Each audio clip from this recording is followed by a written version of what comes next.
Welcome back to the wood shop, guys. In today's video we got another money-making woodworking project. This one is so simple it may even be a short video, but either way I know you're going to love this one, so stick around.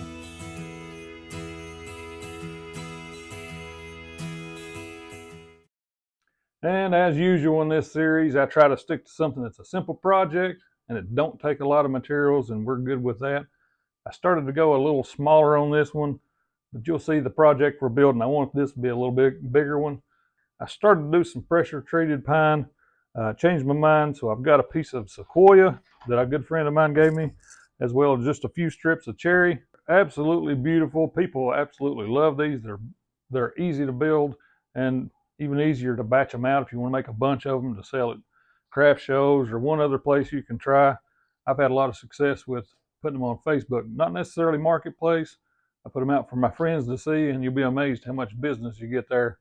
We're going to get started, but before we do, let's talk about today's sponsor, and that is Banggood. Banggood have been a long-time sponsor of this channel, and they're always sending me new and exciting tools for me to try out for you guys. Today's not a dedicated video, but I thought we'd show a couple they sent over.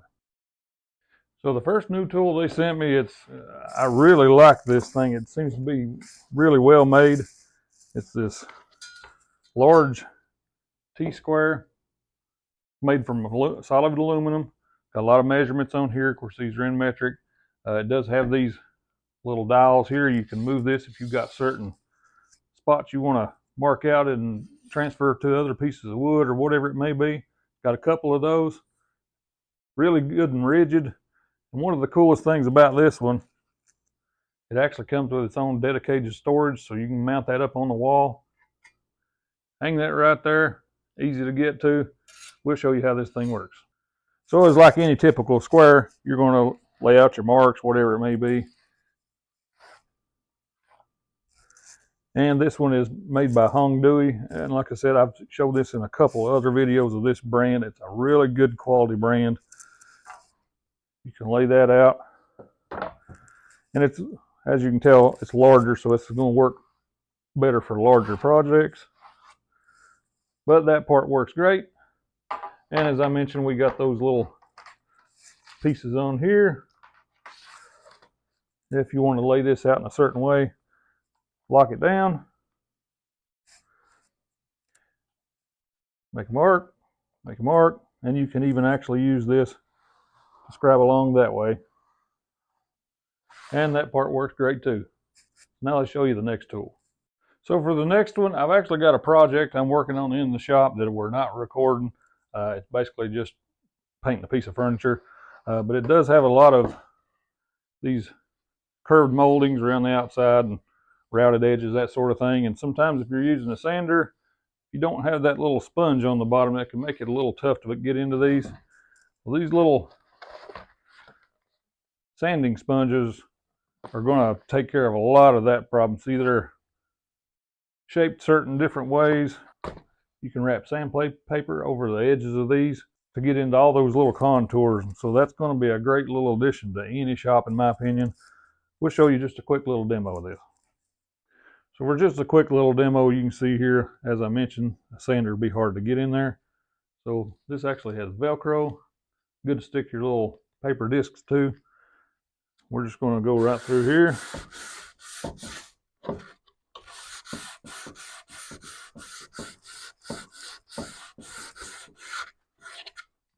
And you can see in just a minute there, that's got that good and sanded. And we're not taking the finish completely off this particular project. We're just going to paint it, and that's going to do exactly what we need it to. That's going to make this project go a lot easier. So a couple great new tools to add to the shop. I know I'm going to get a lot of use out of these. If you're interested in any of these, I'll leave a link in the description below. As always, thank you to Banggood. Let's get back to the project. So for this project, I don't have to do a lot of planing down. Everything seems to be pretty good. I've picked a couple pieces that were pretty much ready to go, but we do need to cut it down.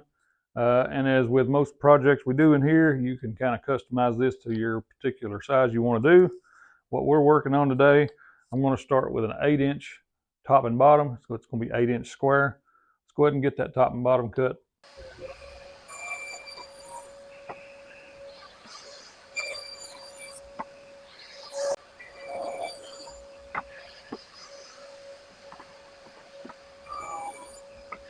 Now I've got one more smaller piece that's going to go on top. We're going to make it a 6-inch square. So let's get that one cut.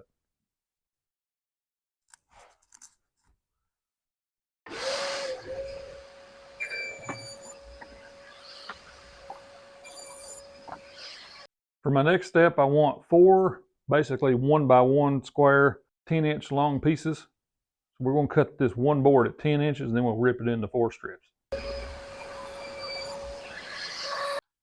Okay, and I purposely picked the pieces I have just because this one's a little thicker. It's almost 1 inch, not exactly, but we're not going to do any real measuring.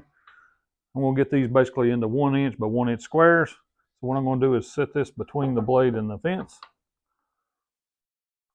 and get it to where it's not super tight but kind of snug. We'll lock that down and push these through.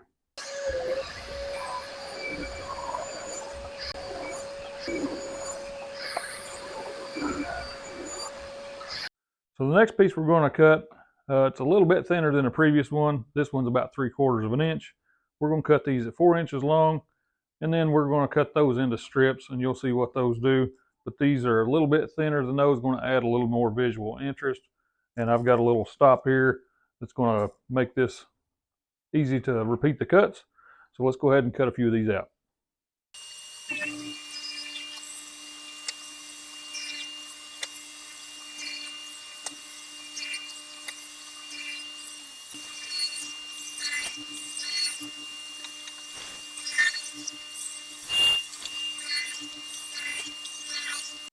So we're almost at the point we can put this thing together. You can see we've got a decent little stack of wood here on the table. We've got our pieces almost all the way cut. A couple of them here, we're going to cut these down to 3/4 by 3/4. We're going to make a couple of these 1.5 inch long.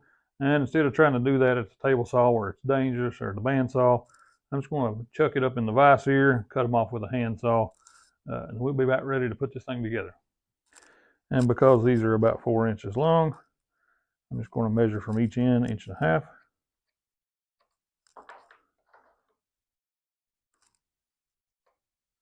And then I'll cut on the lines, leaving the center, and that'll give us our 2 pieces.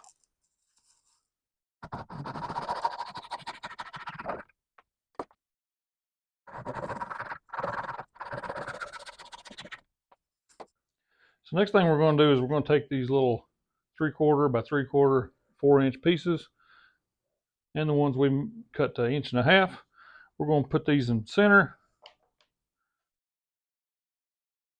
Just mark them out.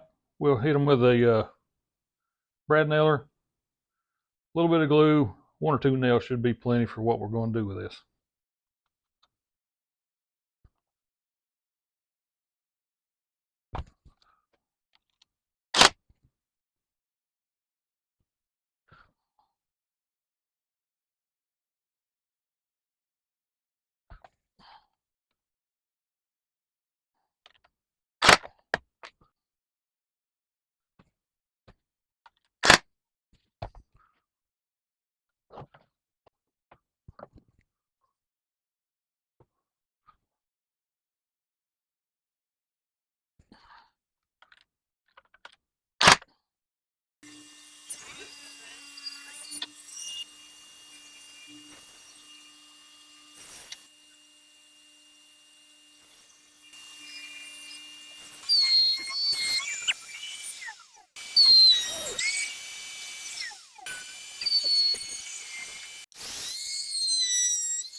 So on to the actual construction of this thing. If you couldn't tell by now, we're building a little wooden lantern.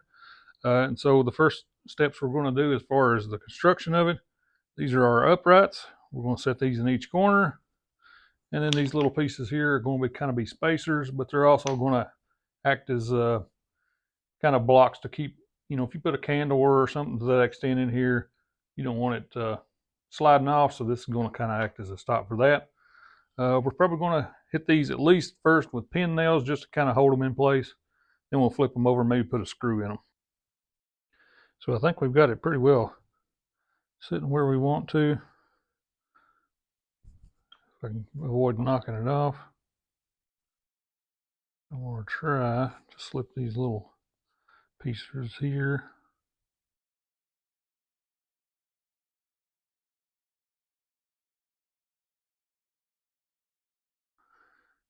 And this is where I was talking about earlier, kind of giving this an accent because they're a little thinner than these uprights.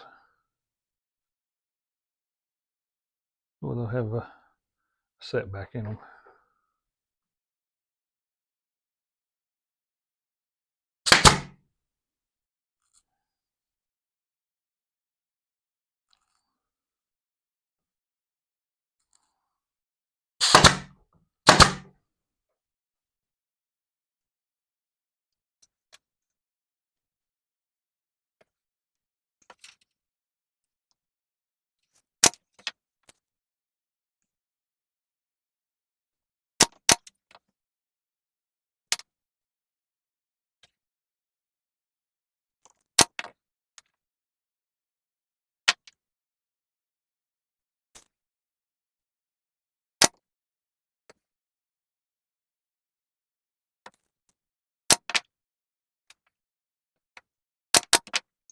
So once you got these pieces here set, it makes it a lot easier in my opinion. That's the most crucial.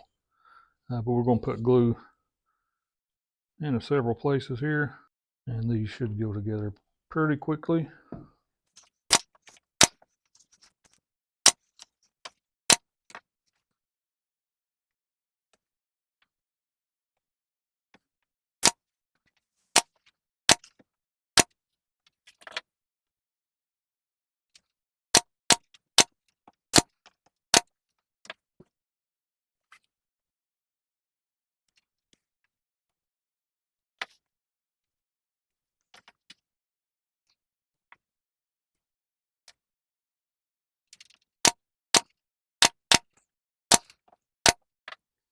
So now that I got this all stood up, I'm going to put glue on the bottoms of these. I've got the bottom part here lined out.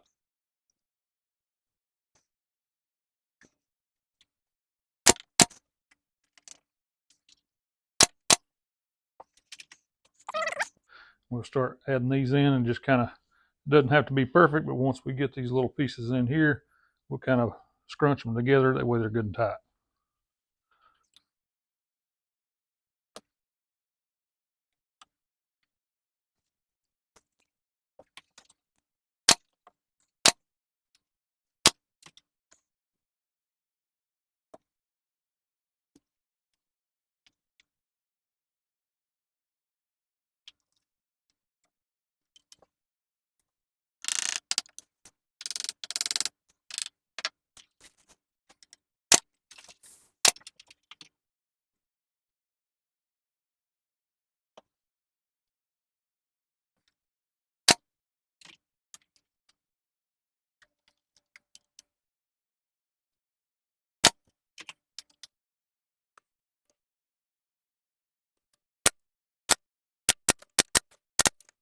Now this little top decorative piece, we're going to just mark it out. Just for as far as the corners go, you can always come back and clean that up with a chisel so you don't see your marks.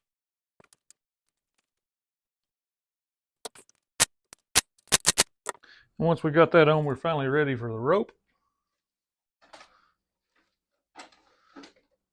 Now I've got an extra long piece, so we're going to have to cut that off. You'd prefer it to be, and I think that is probably more than enough, but we'll try it and see.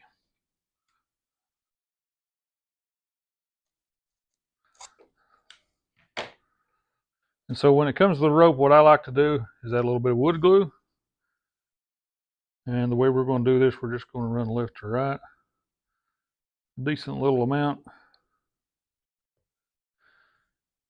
And then I prefer to go to the center with one end. And this is actually a little just pneumatic stapler. You could use a handheld, no problem. And you may have to push down. That first one didn't take.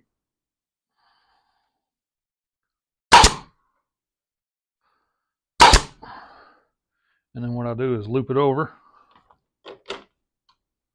and bring the other end up.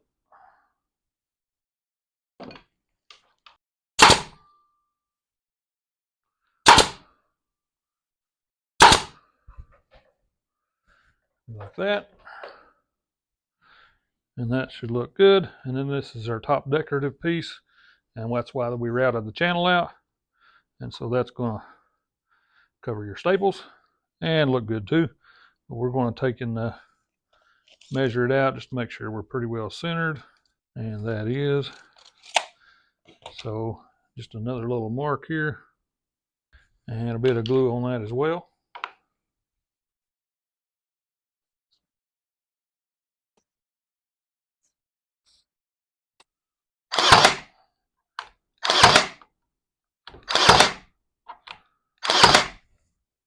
So guys, that's pretty much got this thing built. Now I'm going to add a finish.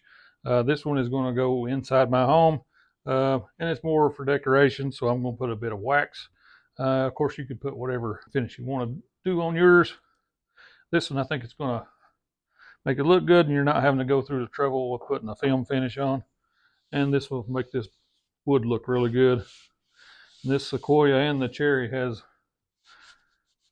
a good red tint to it. And this wax is going to bring that right out. And to be honest with you, this is the first time I've had the pleasure of working with sequoia. A friend of mine, like I said, he does some sawmilling and asked if I'd be interested in trying some. And of course, we're going to try something we've never tried before. To me, it has similarities to pine as far as the way the grain is, and it's pretty soft. Of course, we've used cherry before, one of my favorite woods. I think both of these together are going to make a nice contrast. Cherry doesn't show what you'd say a lot of grain, and the sequoia shows quite a bit. So guys, that brings us into this project. What do you think about this? I really love this. My wife's going to love it. And if you're into selling these things, those customers are going to love those too. And it's just for an comparison, I built a little smaller one years ago that I didn't add a rope on the top, and it's a lot smaller.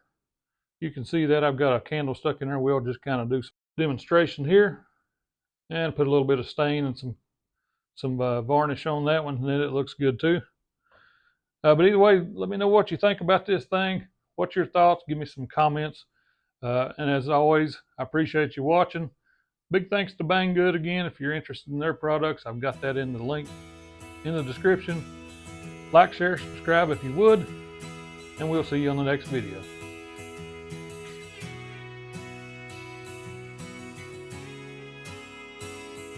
And here we have it with the candle going. Now, I will say, I would probably recommend you using LED candles, just in case you're away from this thing and things get out of hand. We don't want that thing burning up.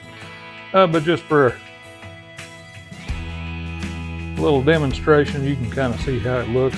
I think the color of that flame really sets off that wood. It looks good. That grain looks good on that sequoia. Really looks nice. We'll turn out the lights and see how it looks too.